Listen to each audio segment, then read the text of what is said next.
Bonjour, je m'appelle Sylvain Rossani, je suis responsable des postes de travail et de l'équipe support à la direction du système d'information du centre hospitalier Princesse Grasse. Une de mes missions est de choisir, d'acquérir et de déployer les équipements informatiques mis à disposition des utilisateurs en fonction de leurs besoins et de leur utilisation. Sous ces aspects immatériels, le numérique est aujourd'hui responsable de près de 3,5% des émissions mondiales de gaz à effet de serre, ce qui est plus important que l'aviation civile. Et cela avec une croissance de 6% par an. Au-delà des ressources nécessaires à la fabrication des équipements, la vraie problématique se situe au niveau du stockage de nos données qui prennent chaque jour de plus en plus de place.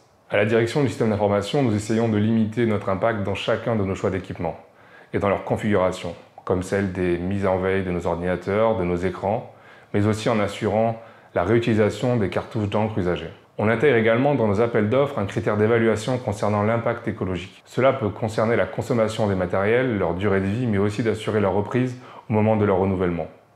Cela pour leur permettre de bénéficier d'une seconde vie. Quand cela est possible, nous essayons de mutualiser nos équipements, à commencer par les points d'impression, mais aussi en accueillant sur nos ordinateurs des logiciels qui nécessitaient un ordinateur spécifique.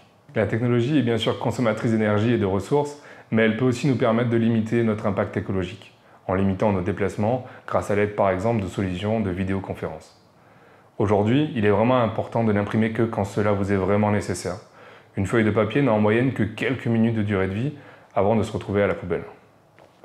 Enfin, très simplement, vous pouvez réduire votre impact en effectuant un tri régulier de vos mails et de vos messages dans vos outils de communication.